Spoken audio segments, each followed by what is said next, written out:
बिस्मिल्लाहिर्रहमानिर्रहीम। टेस्टी। जी हाँ, आज हम बहुत ही टेस्टी गाजर, आलू, मटर और मेथी की मिक्स सब्ज़ी बनाएंगे। बहुत ही कम मसालों के साथ बहुत ही टेस्टी और बहुत ही आसान रेसिपी है। तो चलिए अपना टाइम ज़ाया किए बगैर अपनी रेसिपी स्टार्ट करते हैं।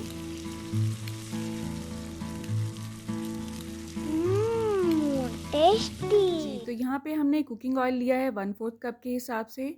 यूजुअली मैं सब्जियाँ सरसों के तेल में बनाती हूँ, आज वो अवेलेबल नहीं था इसलिए मैंने रूटीन का कुकिंग ऑयल ही यूज़ किया है। तो प्याज को नरम करने के लिए चुटकी भर नमक हम ऐड करेंगे। इसका फ़ायदा ये होता है कि प्याज जल्दी से नरम हो जाते हैं। प्याज यहाँ पे मैंने 2 बड़े साइज़ के लिए हैं, उनको बारीक बारीक पीसीज में काटा है। जैसे ही ये नरम होंगे तो हम इसमें अदरक और लहसुन का पेस्ट ऐड करेंगे। तो अगर आप मेरे रेगुलर व्यूअर हैं तो आपको पता ही होगा कि अदरक और लहसुन को मैं फ्रेश कूट के ही हमेशा यूज़ करती हूँ, इसकी बात ही अलग होती है। बस जैसे ही इन दोनों की अच्छी सी खुशबू उठने लगे तो इसका मतलब है ये भून चुके हैं।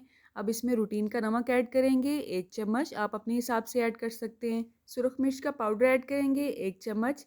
इसी तरह से चिली फ्लेक्स यहाँ पे मैं आधा चम्मच ले रही हूँ, आप अपने हिसाब से ले सकते हैं, ठीक है। खुश्क धनिया मोटा कुटा हुआ 1 चम्मच, आधा चम्मच जीरा साबुत और थोड़ी सी कलवंजी इसमें ऐड करेंगे। कलवंजी हर सब्ज़ी में ज़रूर ऐड किया करें, इसके बहुत से फ़ायदे हैं और हदीस से भी ये बात साबित है कि मौत के अलावा इसमें हर चीज़ की शिफा है। 2 से 3 मिनट मसालों को भूनने के बाद इसमें मटर ऐड कर देंगे। मटर मेरे क्योंकि थोड़े से सख्त थे इसलिए सबसे पहले मैंने यही ऐड किए हैं। 4 से 5 मिनट अच्छी तरह से मटर को इसमें भून लेंगे और मसाला बहुत अच्छा सा रेडी हो जाएगा हमारा। आप चाहें तो इसमें टमाटर भी ऐड कर सकते हैं लेकिन मैंने वो ऐड नहीं किए हैं। अब इसमें गाजरें ऐड करेंगे, आलू ऐड करेंगे और इसके साथ ही मेथी भी ऐड कर देंगे।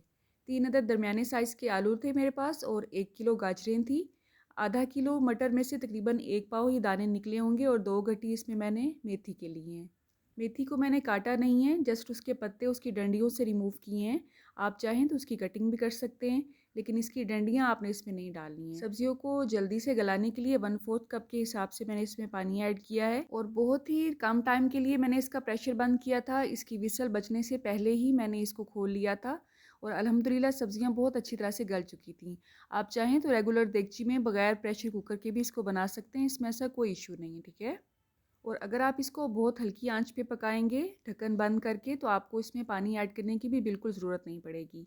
हाँ, अगर आप इसे प्रेशर कुकर में बनाएं तो थोड़ा सा पानी आप इसमें ऐड कर दें वरना सब्जियां जो है नीचे से जल जाती हैं। प्रेशर कुकर खोलने के बाद जो थोड़ा सा पानी रह गया था उसे हमने तेज़ आंच करके अच्छी तरह से खुश्क कर लिया है। आप देख सकते हैं सब्जियां भी अच्छी तरह से गल चुकी हैं। बस अब हमारी सब्ज़ी अल्हम्दुलिल्लाह रेडी है। इसके ऊपर हम सब्ज़ धनिया बारीक बारीक कटा हुआ स्प्रिंकल करेंगे और इसे दम पे लगा देंगे। मैंने बच्चों की वजह से इसमें सब्ज़ मिर्च ऐड नहीं किया है। इस पॉइंट पे अगर आप बारीक बारीक कटी हुई सब्ज़ मिर्च ऐड करते हैं तो उसकी भी खुशबू इसमें बहुत अच्छी आती है।